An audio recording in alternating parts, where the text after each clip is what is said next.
Hi everyone, this is Sam Create the Heart, and today I'm sharing a fun Matchbook folio using the new Sweet Christmas from the Not Too Shabby shop. This is part of the Paper Pad of the Month Club, and I did show a different folio in my very first video, but this is using the other paper pad. And in order to make this, you're going to just need actually one piece of 8.5 by 11 cardstock. And so I also used a couple of the cut-aparts that come in the paper pad. I also used a die, used a rectangle die, but you can use any die that you'd like for the front. And then you need a couple pieces of smallish paper. We're going to use them as hinges. I cut this a little bit too long. I think that is like, you only need it to be about, this one is 1.5 by 5.5, so you actually need two pieces that are 1.5 by 5.5. So that other piece is a little bit long and I do have to cut it down later. You also could use some magnets, and then the two pieces of cardstock that you're going to use measures 5.5 by 6.5. And so I am actually going to be cutting out a window using that rectangle piece. And then I matched it up together and I cut my front paper that goes over it. You also need a piece of cardstock for the inside that measures 6.5 by 5.5. And that is actually going to get scored at the top, and I'll show you that in a little bit. So I'm going to actually attach these hinges to the top and the bottom to create my matchbook. So I am using score tape for this, and so one piece of that score tape is just going to go, this is the top actually, and then I'm going to put another piece at the top there, and it will give me a 1/2 inch gusset. So that piece measures 5.5 by 1.5, and it's scored at 1/2 inch, 1 inch. So then I'm going to take that top piece off, and I'm going to attach that to the front cardstock piece. Now for the bottom, I did figure out that I needed to cut one of those 1/2 inch pieces off. It's actually the same exact measurement as the top hinge, so it is 1.5 by 5.5, and then you're just going to score at 1/2 inch and 1 inch. But I realized my mistake a little bit later and I did fix it. I'm going to be attaching some magnets. This is totally optional, but if you want your book to close, then magnets are kind of helpful.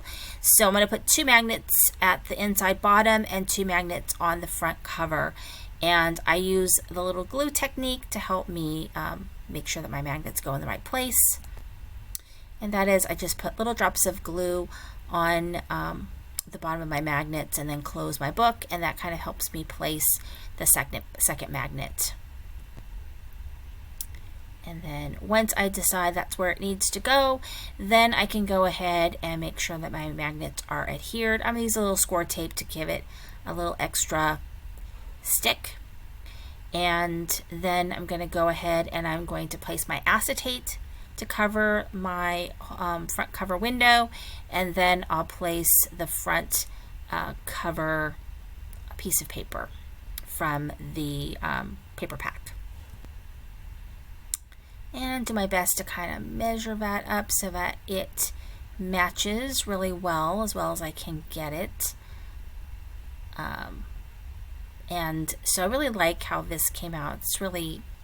This paper is really pretty. So I'm going to use glue to help me adhere that.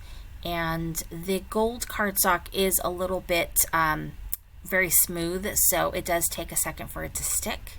So you got a little bit of wiggle room with this type of cardstock. And then I am covering a little piece of scrap that I'm going to use to cover up my magnets on the inside there. And so I just don't like the magnets to be not covered because they're not on there real well. So this is just kind of gives it a little added support. And so now you can see that sticks really well. And then I've got another little scrap piece that I'm going to use for the bottom there.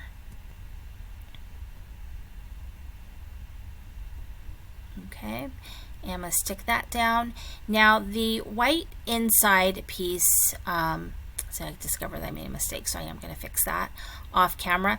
But the cardstock piece that goes in the inside, I believe it measures, 5.5 by 6 1/4, and I believe that I score it at a little bit less than 1/2 inch on the 6 1/4 side.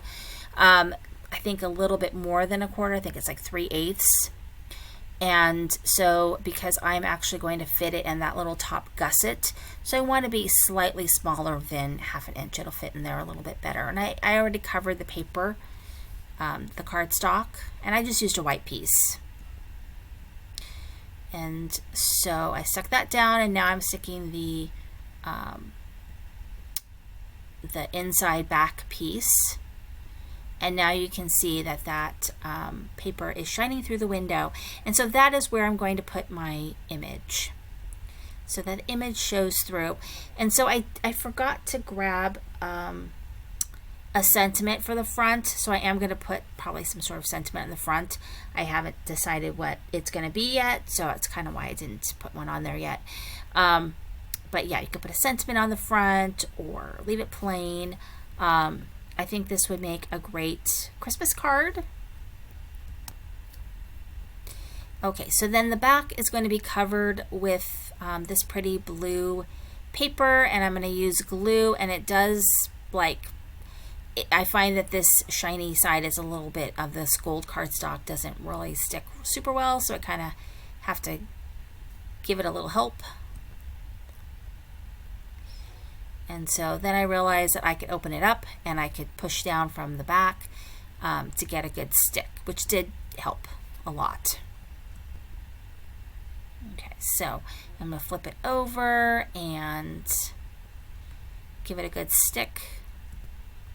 And then I realized that I wanted a pocket. So it measures 5.5 by, or 5 1/4 by 2 3/4, and then I did a little scallop punch on the top, and then I just glued 3 sides down, create a pocket, and this is where you could put a note, a gift card, anything you'd like that fits that little pocket.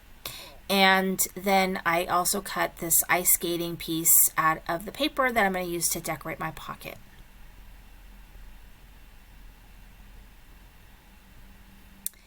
And I'm pretty much done, except for maybe a last sentiment on the cover. And there you go. You have this really simple, easy, fun to make little folio using your 6x6 paper pad. And I use magnets. And it opens up. And there you go. Thank you so much for watching. This is Sandy Crane with a Heart.